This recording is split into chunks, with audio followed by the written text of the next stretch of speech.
Movie की starting में 1904 के स्विट्जरलैंड के एक शहर को दिखाया जाता है। उस सिटी में हम एक यंग लेडी को देखते हैं जिसका नाम सबीना होता है। वो मेंटली अबनॉर्मल होती है, वो अपने इमोशंस को कंट्रोल नहीं कर पाती। सबीना को एक साइकेट्रिस्ट के पास ले जाया जाता है जिसका नाम कार्ल होता है। कार्ल सबीना को ठीक करने के लिए एक बहुत ही पुरानी मेथड का इस्तेमाल करता है। उस मेथड में पेशेंट को उसके पास्ट के बारे में पूछा जाता है ताकि उसका दिमाग थोड़ा सा स्टेबल हो पाए। इसलिए कार्ल सबीना के पीछे जाके उसके पास्ट के बारे में पूछने लगता है। अब इस स्टेटमेंट के बाद कार्ल को ये बात समझ आ जाती है कि सबीना की ऐसी हालत क्यों है। दरअसल जब सबीना छोटी थी तो उससे एक प्लेट टूट गई थी, जिसके बाद उसके डैड ने उसे नेक करके उससे बैक पर बहुत मारा था। और ये एक बार नहीं बल्कि हर बार होता था, क्योंकि उसके डैड एक बिजनेसमैन थे, इसलिए वो परेशान रहते थे। अपना सारा गुस्सा अपने बेटी और पत्नी पर निकालते थे। इस चीज को रोज फेस करने की वजह से सबीना मेंटली काफी डिस्टर्ब हो जाती थी, जिसकी वजह से उसकी ऐसी हालत होती है। लेकिन कार्ल की इस मेथड की वजह से सबीना में थोड़ा थोड़ा सुधार आने लगता है। अब सबीना पहले से काफी ठीक हो जाती है और वो भी एक साइकियाट्रिस्ट बनना चाहती है और अब वो कार्ल की हेल्प भी करती है। अब कार्ल को उस मेथड से एक सक्सेस मिल चुकी थी क्योंकि सबीना ठीक हो गई थी, इसलिए वो यही मेथड दूसरे पेशेंट पर अपनाता है जिसमें सबीना अपनी पूरी भागीदारी देती है। दूसरी तरफ कार्ल अपनी फैमिली में काफी खुश था। उसकी वाइफ का नाम एमा होता है जो कि उसे हर तरह से काफी सपोर्ट करती है। अब 2 साल बीत जाते हैं, सब कुछ ठीक हो चुका था। सबीना भी अपनी साइकियाट्रिस्ट की पढ़ाई के लिए मेडिकल कॉलेज जाती है और कार्ल और उसकी वाइफ डॉक्टर फ्रॉइड से मिलने जाते हैं जिसने उस पुराने मेथड को बनाया था। अब कार्ल और फ्रॉइड काफी देर तक बात करते हैं, लेकिन कार्ल को ये समझ आ जाता है कि फ्रॉइड सिर्फ अपनी बातों को ही अहमियत देता है, हमारा कुछ मानता नहीं है। अब हम सबीना को देखते हैं जो कि कार्ल से मिलने आई थी। वो कभी कभी कार्ल से मिल लिया करती थी, लेकिन अब वो उसकी तरफ अट्रैक्ट होने लगती है और उसे कहती है कि मैं अपना पास्ट को दोहराना चाहती हूँ और अपने सारे फैंटेसी को भी पूरा करना चाहती हूँ। इसलिए वो कार्ल को किस करने लगती है। कार्ल भी कहीं ना कहीं उसकी तरफ अट्रैक्ट था, लेकिन वो किस को इग्नोर करता है और वो वापस हॉस्पिटल आ जाता है। अब हम देखते हैं कि कार्ल से मिलने एक साइकियाट्रिस्ट आता है जिसका नाम ग्रोस होता है। अब वो कार्ल को बताता है कि वो अक्सर अपने पेशेंट के साथ फिजिकल हो जाता है, जिससे उसके पेशेंट्स को फ्रीडम महसूस होता है।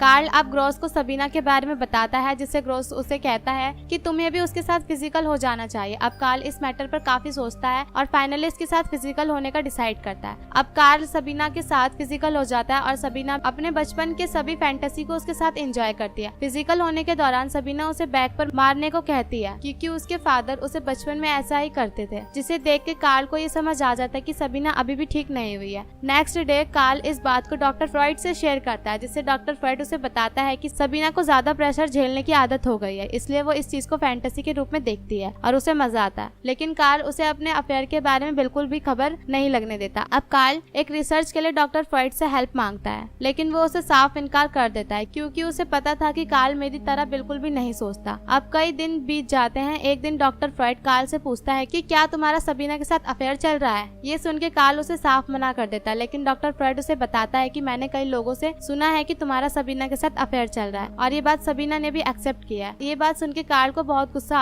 आता है और वो सीधा सबीना के पास जाता है और उससे ब्रेकअप कर लेता है। सबीना उसे जाने से मना करती है, लेकिन कार्ल नहीं मानता और उससे ब्रेकअप करके वहाँ से चला जाता है। अब सबीना अकेली पड़ गई थी और उसे अपनी पढ़ाई के लिए एक साइकियाट्रिस्ट की भी जरूरत थी, इसलिए सबीना डॉक्टर फ्रॉइड को एक लेटर लिखती है जिसमें वो डॉक्टर फ्रॉइड को पढ़ाने के लिए अप्रोच करती है और साथ ही वो कार्ल और अपने रिलेशन के बारे में भी बताती है। इसलिए डॉक्टर फ्रॉइड जब कार्ल से ये बात पूछता है कि कार्ल उसे कहता है कि हम एक अच्छे दोस्त हैं और कुछ नहीं, इसलिए डॉक्टर फ्रॉइड एक लेटर सबीना को लिखते हैं जिसमें वो उसे पढ़ाने के लिए मना कर देता है और दूसरे पर उसे झूठा इल्जाम लगाने से उसे वो बहुत डांटता भी है, जिससे सबीना को बहुत गुस्सा आता है और वो कार्ल के पास जाके सब कुछ बताने को कहती है और वो उसे ब्लैकमेल करती है, जिससे कार्ल थक हार कर डॉक्टर फ्रॉइड को एक लेटर लिखता है जिसमें वो साफ साफ सब कुछ बता देता है, जिसकी वजह से डॉक्टर फ्रॉइड सबीना को पढ़ाने के लिए रेडी हो जाता है। अब कार्ल का अफेयर वाली बात उसकी वाइफ एमा को भी पता चल जाती है। अब कुछ दिनों बाद हम कार्ल को और डॉक्टर फ्रॉइड को देखते हैं जो कि अपने मेथड के सिलसिले में अमेरिका जा रहे होते हैं और उन दोनों की सोच और मेथड बिल्कुल भी मैच नहीं होता, जिसकी वजह से वहाँ पर उन दोनों का आर्ग्यूमेंट हो जाता है और इसलिए डॉक्टर फ्रॉइड कार्ल को एक लेटर का रिप्लाई देने से मना कर देता है। इस वजह से कार्ल को भी काफी दुख होता है और वो काफी डिप्रेस्ड हो जाता है, लेकिन सबीना कार्ल को ऐसी हालत में नहीं देख पाती और वो उसकी हेल्प करती है। लेकिन इतना सब कुछ हो जाने के बाद भी कार्ल अपनी वाइफ को छोड़ना नहीं चाहता, इसलिए सबीना भी कहती है कि मैं अपनी पढ़ाई के बाद कहीं और शिफ्ट हो जाऊंगी और वो ऐसा करती भी है और सबीना किसी यंग डॉक्टर से शादी कर लेती है। अब कुछ सालों बाद सबीना प्रेग्नेंट होती है और वो कार्ल को उसकी वाइफ एमा से मिलने के लिए उसके घर जाती है। तो अभी कार्ल अपने डिप्रेशन से बाहर नहीं निकला था, इसलिए एमा सबीना को कहती है कि कार्ल को जाके समझाओ। जब वो उससे बात करने लग जाती है तो उसे बताती है कि जो मेरे पेट में बच्चा है वो किसी और का नहीं बल्कि तुम्हारा है, जिसे सुन के कार्ल काफी खुश हो जाता है और उसे कहता है कि मैं तुमसे बहुत प्यार करता हूँ, लेकिन कुछ रिश्तों की वजह से मैं तुम्हारे साथ नहीं रह सकता। जिससे सुन के सबीना काफी दुखी हो जाती है और रोते हुए वहाँ से चली जाती है। इसी के साथ ही मूवी यहीं पर एंड हो जाती है। मूवी कैसी लगी हमें कमेंट सेक्शन में जरूर बताएं, और अगर वीडियो पसंद आए तो वीडियो को लाइक करना ना भूलें। ऐसे इंटरेस्टिंग मूवीज के लिए हमारे चैनल को सब्सक्राइब कर दें। तो मिलते हैं नेक्स्ट वीडियो में, जब तक के लिए बाय बाय।